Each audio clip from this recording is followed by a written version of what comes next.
Bwana Yesu asifiwe na kusalimu kwa jina la Yesu Kristo. Habari ya masiku mingi. Natumai Mungu amekulinda hizo siku ambazo hatujakuwa tukikutana hapa mtandaoni, na katika kila jambo najua ya kwamba Mungu anakuwaga na mpango na mwanadamu, sababu diposa hajakuacha, bado uko hai, anakuwaza mazuri, anakujali na anajua kule anakupeleka, ila tu kama utatii sauti yake, kama utakuwa mtu wa kutii. Sababu watu wasipotii, hapo ndipo uhusiano wao na Mungu unaanzaga kuwa mkubwa ama unapungua. Uhusiano wako na Mungu unakuwa mdogo. Lakini wakati unakuwa mtiifu, hapo ndipo mnaye Mungu anaanza kufanya kazi yake ndani yako. Unaanza kupanuka, unaanza kuongezeka, unaanza kuona mazao katika maishani mwako. Sababu ya nini? Sababu Mungu anatenda kazi yake, sababu umemwachilia.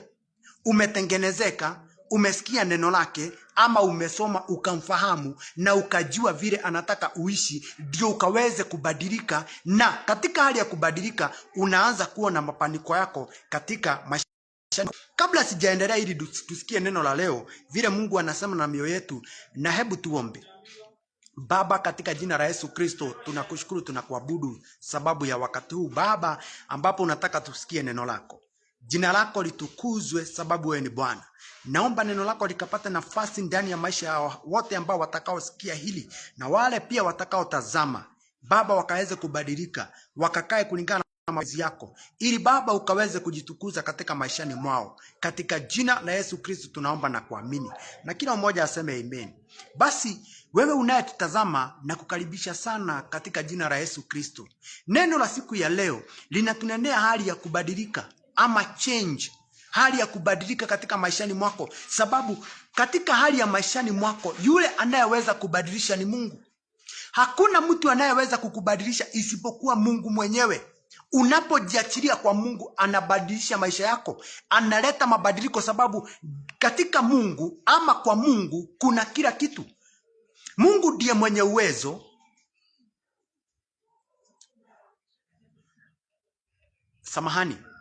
Kwa Mungu, yeye ndiye huwe anayewezesha mwanadamu, sababu yeye ndiye mwenye nguvu.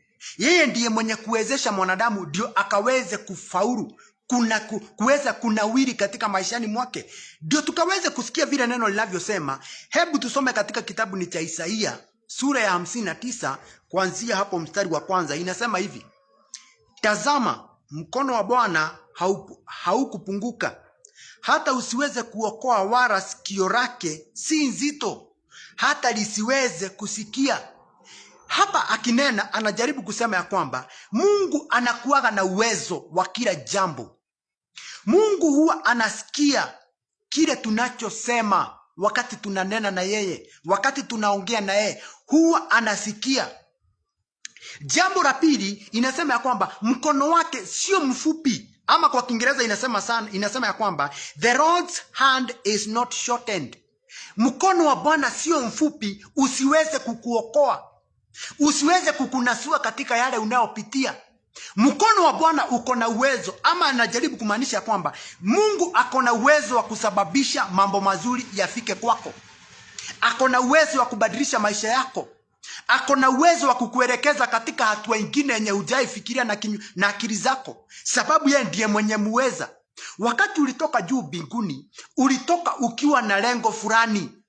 Ni vile tukiingia pa duniani, kwanza tunaanzaga tukiwa watoto, na ni kazi yako kutafuta ama kuelewa ni lipi ambalo unastahili kuwa ukifanya.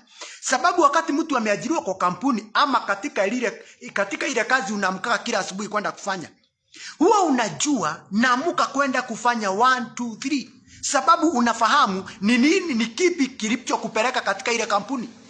Naye katika hali ya wokovu, wakati uliingia hapa duniani, kuna kile unastahili kufanya, na diposa maandiko inasemanga kwamba kila mtu atalipwa na kazi yake. Inaweza kuwa sasa wewe unawaza, sababu mambo unapitia unashindwa, kwa nini hii mambo hayatimizii? Kwa nini sioni Mungu katika maishani mwangu? Kwa nini mambo imekuwa gumu kwangu? Kwa nini watu wananitenga? Kwa nini hata kazini mambo inakuwa ngumu? Unastahili ujiite kama mkutano, ujiulize, kwa nini hii mambo haiendi vile ninavyotaka? Kwa nini sioni Mungu kama ananisikianga? Hapa maandiko ikatuambia kwamba sikio la Mungu huwa linasikia, ya kwamba sikio lake sio zito lisiweze kusikia. Kama vile ninavyokunenea unasikia ukiwa ng'ambo ile, naye Mungu anasikia wakati tunanena na yeye. Mungu anakuwa kila mahali, usidanganywe ati Mungu ako mahali fulani. Maandiko ikasema ya kwamba, ama Yesu akasema ya kwamba itafuka wakati na ni sasa, ambapo watu watakuwa naambiwa Mungu ako mahali fulani. Hapo ndipo ako watu wanakimbia mahali pale. Hapana, Mungu maandiko inasema ya kwamba ako kila mahali. Hakuna mahali unaweza ita Mungu akose kusikia. Na diposa anasema ya kwamba sikio lake sio zito. Tumefanya mambo kuwa mazito sababu ya sisi wenyewe. Tumesababisha mambo ya kuwa mazito sababu ya yale tunayofanya, yale tunayoongea, yale tunayopitia yanasababisha Mungu akose kusikia. Sikia hapo mstari wa pili vile inavyosema.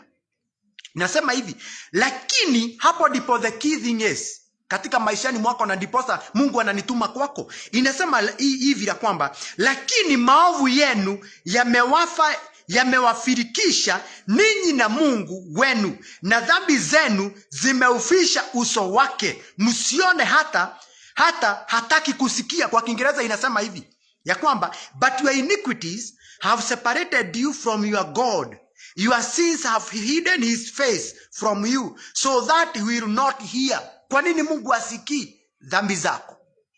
Dhambi ndizo huwa zinasababisha Mungu akose kukusikia, akose kujibu yale majibu na tarajia, akose kujibu maombi yako, akose kutimiza mapenzi yake ndani ya maishani mwako. Sababu kila mwanadamu anakuwa na kauli, kila mtu ako na kauli yake. Unaamua kama nitaenda mashariki ama utaenda magharibi. Kauli ni yako. Wewe ndio utakata uamuzi, useme kuanzia leo nitafanya hivi, kuanzia leo nitatenda hii, kuanzia leo nitaacha dhambi, kuanzia leo nitafuata Mungu wa ukweli, kuanzia leo sitaenda kwa mganga, kuanzia leo sitakuwa naabudu masanamu, kuanzia leo nitakuwa nasoma neno la Mungu, kuanzia leo nitakuwa natafuta Mungu kwa kweli na roho, sababu Mungu yeye ni roho. God is a spirit. Na ndiposa akasema ya kwamba wale watakao mtafuta watamtafuta kwa kweli na roho, sababu yeye ni roho. He is not a physical thing ati utaenda kuguza. Yeye ni roho, na ndiposa ako kila mahali. Akasema ya kwamba maandiko ikasema ya kwamba Mungu anakosa kusikia maombi yetu, anakosa kujibu sababu ya dhambi zetu, sababu ya maovu yetu. Unaona unatenda mambo yale yenye sio haki, unaona unafanikiwa. Jambo lote ambalo Mungu hajaanzisha huwa linafika mwisho na linaanguka. Lakini jambo ambalo Mungu ameanzisha huwa linaenda likiendanga, linaanza kupanuka. Jambo mwanzo mzuri, mwanzo mdogo, unaenda ukipanuka, unaenda ukiongezeka. Kwa nini? Sababu Mungu already ako ndani yako. Anatunenea kwamba ya kwamba sikio lake linasikia, macho yake inatuona. Vile unavyofanya ufinyiriwe na watu, bado Mungu anaona. Yeye ndiye atakuja kukiripishia, yeye ndiye atakuja kulipa kila mtu na kazi zake. Huko siku ya mwisho tutakuwa kuna watu watalia sana. Watalia sababu yale mambo walitenda wakiwa hapa duniani, walitenda mapenzi yao. Kumbuka maandiko inasema ya kwamba tunapofuata utaratibu wa dunia, tunapofuata vile dunia inavyofanya, tunapofanya urafiki na dunia, maandiko inasema ya kwamba tunakuwa adui wa Mungu. Lazima tuwe tunafuata vile Mungu anavyosema, na ndiposa anatuambia tubadilike zile tabia zetu tuko nazo. Tubadilike kinywani chetu, yale maneno yanayotoka katika vinywa vyetu. Tuondoke katika tamaa za dunia, sababu tamaa za dunia ndizo zinasababisha uhusiano wetu na Mungu ukue mbali, akose kusikia, akose kujibu, akose kuleta mapenzi yako ndani yetu. Na ndiposa akasema, maandiko inasema ya kwamba na mapenzi yako yatimizie ndani ya maishani mwetu kama yalivyo juu mbinguni. Mapenzi ya Bwana ni sisi tuishi vizuri hapa, na baada ya hapa tukaenda mbinguni. Na ndiposa Petro akauliza, sababu tumeacha hii tukakufuata Yesu Kristo, tutalipwa nini? Na hilo lilikuwa swali la maana, sababu huwezi acha kazi zako ukafuata mtu na hujui utapata nini. Yesu akamjibu akamwambia, mtalipwa mara 100 hapa, na juu mbinguni mtapokea uzima wa milele. Angalia vile anamjibu ya kwamba hapa duniani mtalipwa. Kwa nini wewe haulipi hapa duniani? Kwa nini hauishi vizuri hapa duniani? Kwa nini mateso inakushinda, inakuangusha? Sababu uhusiano wako sio mzuri. Haufuati Mungu kwa kweli, unamfuata sababu ya mkate. Yesu akawaambia, na nimeshajua ya kwamba mnanifuata sababu ya mikate. Akawaambia, Mungu anakujua, maana ako na uwezo wa kuchunguza moyo wako, kile kinachopitia kwa moyo wako, sababu kutoka kwa moyo wako, kwa kinywa chako unanena. Kutoka kwa moyo wako unaanza kuwaza mambo, yale mambo unayowaza, na ndiposa ukaambiwa hapa anakosa kusikia sababu ya maovu. Yale maovu unatenda yamekuwa mingi mpaka amekosa kujibu. Anasema ya kwamba enda suruhisha na huyo ndugu yako, enda suruhisha na huyo ndugu yako. Yale mwenye mmekuwa mkisumbuana naye, mmekuwa na ugomvi naye, ukaisuruhishe kwanza. Hawezi ukaniambia unapenda Mungu ili hali yule ndugu unayeona kwa macho, wacha nitumie lugha utaelewa. Hawezi sema unapenda Mungu ili hali yule mtu ambaye unatazama kwa macho unamchukia sana, uko na chuki na yeye, unamdharau. Mungu Yesu Kristo hakukuja kuleta vita. Hapana. Maandiko inasema ya kwamba hata kama utapitia mambo mingi, atakuokoa kwa yote. Lazima upende ujirani yako, lazima ubadilike. Ndani yako kuwe na mabadiliko, na ni mabadiliko yanakuelekeza kwa Mungu, sio mabadiliko yanakuelekeza kwa jehanamu ama yanakuelekeza kwa mapepo. Maandiko ikasema ya kwamba katika kitabu cha Yeremia ni 32 mstari wa 17, inasema hivi ya kwamba Bwana Mungu, tazama, wewe umeziumba mbingu na nchi kwa uwezo wako mkuu, na kwa mkono wako ulionyoshwa hapana neno lililo ngumu usiloliweza. The key thing is, hakuna jambo gumu Mungu asiliweze. Mungu anaweza kila kitu, anaweza kutimiza mambo yote yenye tunahitaji, ila tu tuko na uhusiano na yeye, ila tu tumeondoka katika maovu, ila tu tumebadilika. Na ndiposa hata hii msimu mnasema mnasherehekea sikukuu ya Yesu Kristo, mnasherehekea kuzaliwa kwa Yesu Kristo. Kwa ukweli Yesu alizaliwa siku moja, lakini hakuna mtu anajua alizaliwa siku gani. Kwa hivyo hata hii siku tunasemanga tunasherehekea siku ya tarehe 25, hakuna mtu anajua. Ni watu walikaa chini wakatengeneza hiyo siku. Lakini ukweli ni huu ya kwamba Yesu Kristo alizaliwa siku moja. Na katika ile hali ya kukumbuka, kama vile wewe unakumbuka ya kwamba Yesu Kristo alizaliwa katika maishani, vile unajua ya kwamba alizaliwa, na wewe vile unajua ya kwamba ulizaliwa siku moja, unakumbuka ya kwamba Yesu Kristo alizaliwa, unajiita kama mkutano, ujiulize, sababu Yesu Kristo alikuja sababu ya mimi niweze kuokolewa. Naishi kadiri ya mapenzi ya Baba yangu, naishi vile Mungu anavyotaka, anapenda. Kama ni kinyume na vile, ukabadilike, ili sababu ukibadilika, hivyo ndivyo utaambiwa ya kwamba Mungu ukiomba atakusikia.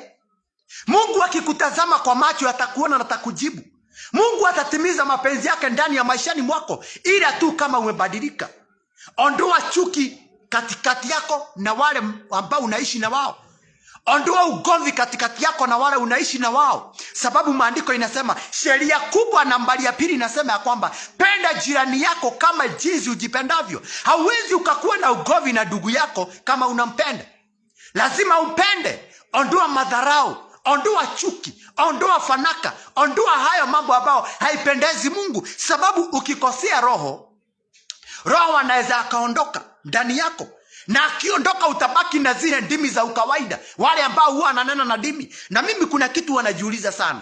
Utapata nabii anatenda dhambi, lakini wakati wa kutabiri anatabiri na inakuwa kweli. Lakini unajiuliza kwa nini? Kwa nini atafanya hayo ili hali yale matendo anatenda ni mabaya?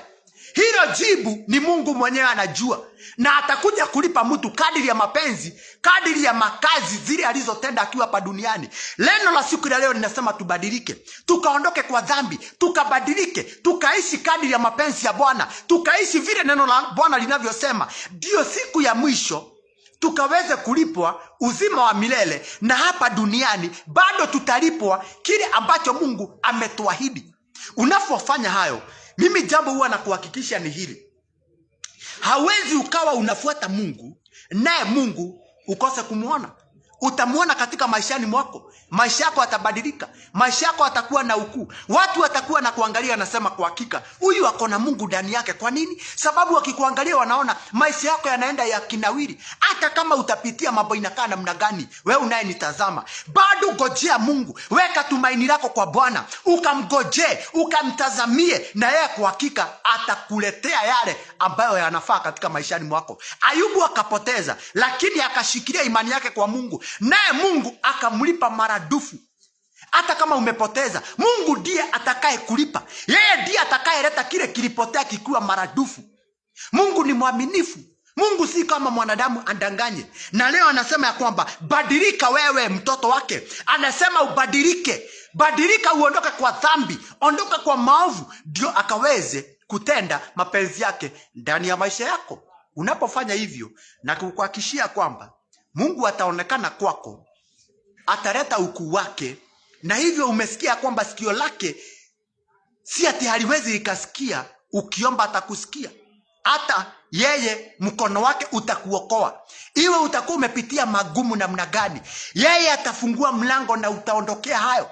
Watu wakiamua mambo mabaya kwako, ataleta mambo mazuri. Wakisema biashara yako itaisha, biashara yako inanawiri. Wanasema watoto wako watafanikiwa, watoto wako wanafanikiwa. Anasema ya kwamba ndoa yako itaisha, Mungu anasababisha hiyo ndoa iende kunawiri na ifanikiwe, sababu ni anasema baada ya wewe tu kurekebika na kutenda mapenzi ya Bwana. Basi Mungu wa mbinguni akubariki sana wewe ambaye unayetutazama, na wewe utatutazama baadaye. Mungu akuonekanie, akutendee makuu zaidi ya yote. Roho wa Bwana akusaidie kurekebika, sababu ni Mungu tu anaweza kukusaidia kupitia Roho wake wewe kubadilika na kuishi katika mapenzi ya Bwana. Mungu wa mbinguni akubariki sana, na nimefurahi kukutana na wewe. Kabla sijamaliza, hebu tuombe. Baba, ni asante kwa hilo neno ambalo tumesikia kutoka kwako, ya kwamba sikio lako si ati haliwezi kutusikia. Mkono wako sio mgumu ukose kutuokoa. Lakini unatuambia kwamba uko na uwezo wa kusababisha kila kitu, my Father, kikatimizie katika maishani mwetu. Ya kwamba tukikabadilika na tukae kulingana na mapenzi yako, mambo yote yatakuwa sawasawa ukiwa ndani yetu. Katika jina la Yesu Kristo. Huyu anayenitazama ye Bwana, namuombea Baba ukaweze kumbadilika, ukambadilishe. Badilisha mawazo yake, badilisha nafsi yake, badilisha moyo wake Baba, ukae kadri ya mapenzi ya neno lako, katika jina la Yesu Kristo. Zaidi ya yote Bwana, leta mabadiliko katika maishani mwake. Mbadilishe Bwana, yale mambo anapitia akiwa magumu, Baba ukalete mafanikio katika maishani mwake. Leta amani ndani ya maishani mwake. Leta furaha ndani ya maishani mwake, katika jina la Yesu Kristo. Baba wa mbinguni, jitukuze kwa hawa Bwana, katika jina la Yesu Kristo. Ni asante Baba wa mbinguni, na tumeomba hayo kwa jina la mwanao, na kila mmoja aseme amen. Basi Baba wa mbinguni awabariki sana, awatendee makuu. Tunapojiangalia na kujiita kama mkutano, tukaweze kubadilishwa na Roho, yale mambo haipendezi Mungu, na Mungu akaweze kutenda makuu. Na nimefurahi sana kukutana nawe siku ya leo. Na hii Jumapili inayokuja nitakuwa na mkutano, ama nitakuwa na crusade masaa ya saa 9 hapo kuendelea pale. Mungu atatuwezesha, sababu lazima tupeleke injili nje, tukaweze kukutana na wale ambao wamepotea. Mungu akatupe neno ambalo tutapeleka huko, ndio watu wakaweze kutoka katika ufalme wa giza waingie katika ufalme wa nuru. Na najua kwa hakika ukitafuta muda ututazame huo wakati, najua hata neno la Bwana litaingia kwako na litaleta mabadiliko. Basi Mungu wa mbinguni akubariki sana. Tukikutana tena, basi tutaweza kusikia mapenzi ya Mungu na Mungu atajitukuza. Mungu akubariki sana. Tuonane wakati mwingine. Shalom, shalom, shalom.